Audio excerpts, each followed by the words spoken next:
কেউ যদি মনে করে থাকে বিমান আমরা চালাই, বিমানের সিদ্ধান্ত আমরা নিব, সেই সিদ্ধান্তকে আমরা কঠোরভাবে প্রতিহত করব। আমরা বলতে চাই বিমান বাংলাদেশের জনগণের সম্পদ। এই সম্পদ নিয়ে আমরা জানি, আমরা অনেক পত্রিকার রিপোর্ট দেখেছি, এই সম্পদ নিয়ে ছিনিমিনি খেলা হচ্ছে। বিমানকে একটি অলাভজনক প্রতিষ্ঠানে রূপান্তর করা হয়েছে। অন্যান্য যে কোনো দেশের চেয়ে গুরুত্বপূর্ণ রোড বিমান ঢাকা নারিতা রোডকে বন্ধ করে দেওয়া হয়, তাহলে সেটা হবে আত্মঘাতী সিদ্ধান্ত।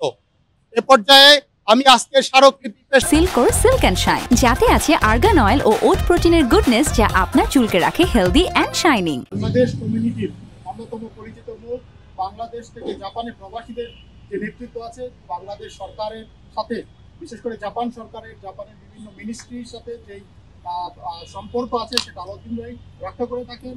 জাপান প্রবাসীদের সাথে যে ধরনের যোগাযোগ করা হয় সেটা আলাউদ্দিন ভাই করে থাকেন, এবং আলাউদ্দিন ভাই বাংলাদেশ থেকে 40 বছরের বেশি সময় জাপানে অবস্থান করছেন। আমরা ধন্যবাদ জানাচ্ছি আমাদের হাফেজ আলাউদ্দিন ভাইকে। এই পর্যায়ে আমরা আমাদের মানববন্ধন কর্মসূচি চলমান থাকবো, অর্থাৎ আমাদের অবস্থান কর্মসূচি আমরা থাকবো। তার ফিরতি টিকেটে পাচ্ছি না, আমরা ভোগান্তিতে পড়তে হয়েছে।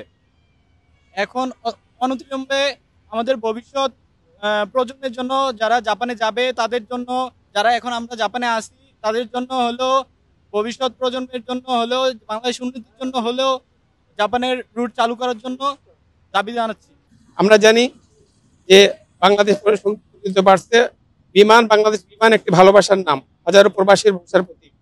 সরাসরি ফ্লাইট হওয়ার বাংলাদেশিদের নয়, শুধু জাপানি বিনিয়োগকারীরা আসতেছে, নেপালিরা আসতেছে, ভারতীয় যাত্রীরা এই রুটে ব্যবহার করে নিয়মিত।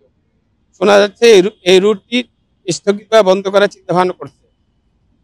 বিমান শুধু একটি পরিবহন মাধ্যম নয়, এটা প্রবাসীদের আবেগ, দেশের আত্মমর্যাদা আর বিশ্বমঞ্চে বাংলাদেশের প্রতিনিধিত্বের প্রতীক।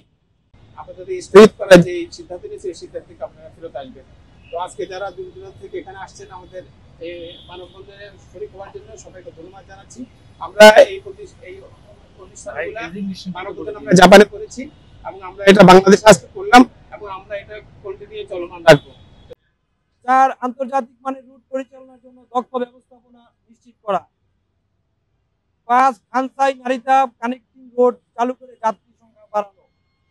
6 টিকিটের মূল্য স্বচ্ছতা ও সিন্ডিকেট বন্ধের কার্যকর ব্যবস্থা গ্রহণ। ঢাকা নারিতা রোডের ফ্লাইটটি স্থগিতের সিদ্ধান্ত শুধু একটি বিমানের রুট বন্ধ নয়, বরং বাংলাদেশ জাপানের দ্বিপাক্ষিক সম্পর্ক, ব্যবসা বাণিজ্য এবং প্রবাসী কমিউনিটির স্বার্থের বিরুদ্ধে একটি বড় ধাক্কা।